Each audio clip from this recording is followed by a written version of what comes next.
Hey everybody, this is Meowth, that's right, and today I'm playing some more Call of Duty Black Ops 2, if you haven't already noticed.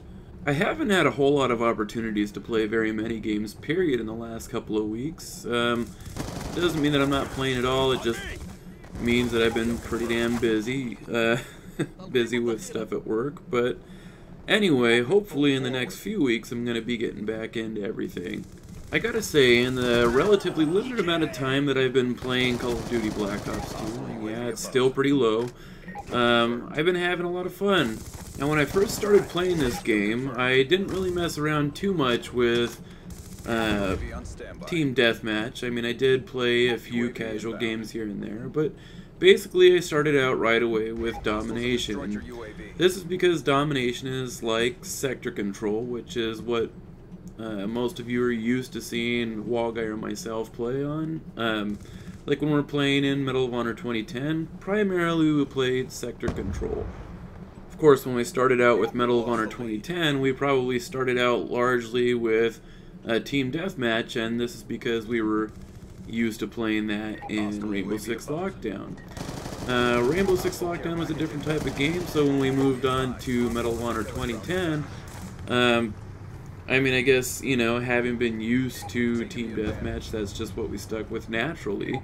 But I think ultimately what led to us switching over to Sector Control is that we probably decided that Team Deathmatch was just a little bit too easy, and we wanted something a little bit more for 2010. So we opted for Sector Control, which of course required you to run and try to capture flags and hold them for a certain amount of time, and you know, doing this while guys were popping up out of the woodwork trying to pick that flag up proved to be a little bit more challenging.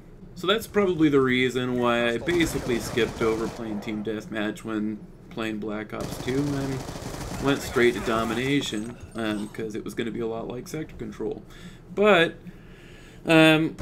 while playing, you know, the different modes in this game, I found myself coming across multi-team mode, which basically takes you across a few different types of modes, and I came across Kill Confirmed, which currently is my favorite mode.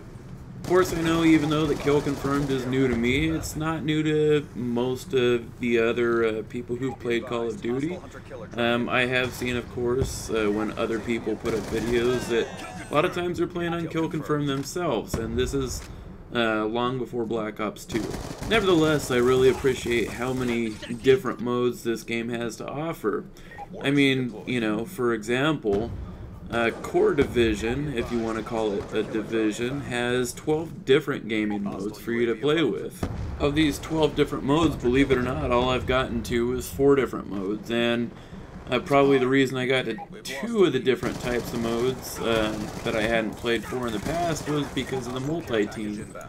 Out of these different 4 modes that I've played Team Deathmatch, which, to be fair, a lot like Medal of Honor 2010, the Team Deathmatch seemed a little bit empty to me, so I didn't find myself playing it too much. And I know I'm not everybody, so that doesn't mean that, you know, you can't find it fun, and that's perfectly fine.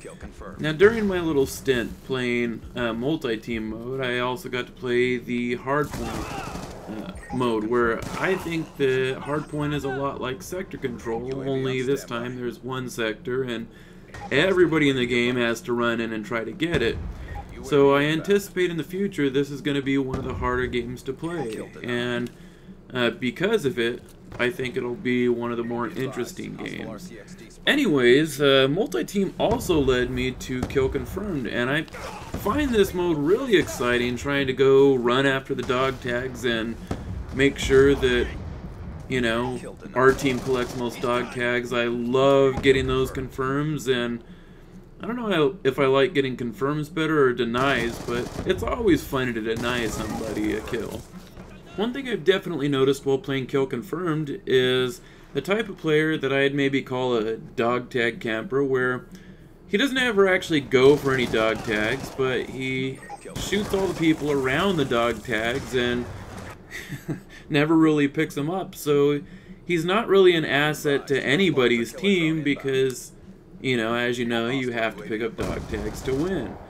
It kind of reminds me of snipers in any war where, you know, they'll shoot the enemy with a mortal wound, so the enemy side has to come out and try to help their buddy so they don't just bleed out or something.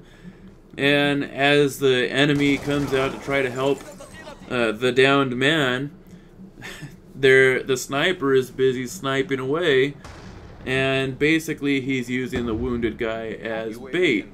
And this is the same type of thing, and that's sort of low. It is in real life, and in this game, it proves to be a little bit annoying, especially if you have that guy on your team, because he's not picking up anything, he's not really helping anybody, he's just trying to get the most kills. And while there's nothing wrong with going for the most kills, I'd appreciate it if whoever is going to be playing will actually try to play the objective. On to another division, let's talk about hardcore. They got 4 different modes to play if you're into that. They've got Team Deathmatch, free-for-all, which I'm not into the idea of free-for-all, period. It seems like it's way too easy if all you gotta do is just kill everything that moves. So anyway, that's not for me. But then you got Search and Destroy, which you also have in the normal core mode. I haven't really played anything on that yet. I don't know if that's going to be something that I'll like or not, but anyway. The other mode they got that is actually the only mode that I've played in hardcore right now is Capture the Flag. And I gotta say, the idea of Capture the Flag to me is fun, but maybe I just don't have any patience, but that 8 seconds or whatever it is that you gotta wait after dying,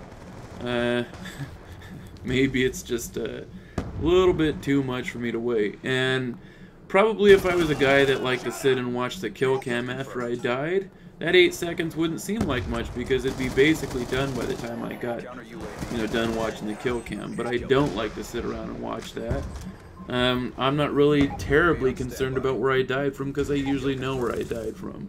Anyways, the only real problem that I have with the hardcore division is that they don't have all the modes that I like to play. For example, they don't have kill confirmed. And, you know, so I'm gonna basically find myself be playing the majority of my time on hardcore. And it's not because I'm a little, you know, bitch or anything, but you know, I just like the certain modes that I usually get addicted to. So I'd actually love it if they came up with some kind of a patch where they allowed us to play all the modes on the hardcore division. I've also gotten to fool around just a little bit with the party games. Basically, the gun game, which is a lot like Battlefield 3's Gunmaster, and depending on what kind of gunplay you may like Battlefield 3 or you may like COD. Personally, I like the Call of Duty gunplay better than Battlefield, so I like gun game better than Gunmaster. I've had a little bit of fun with One in the Chamber, but to me, I find depending on the server that you get put in, it can be either very frustrating or very fun. If you get put in a terrible server, having one bullet in the chamber means that you may not actually hit your target due to lag. If you ask me, One in the Chamber and Sticks and Stones are potentially the funnest games that Black Ops 2 has to offer. The difficulty I find is finding players to play with in these modes.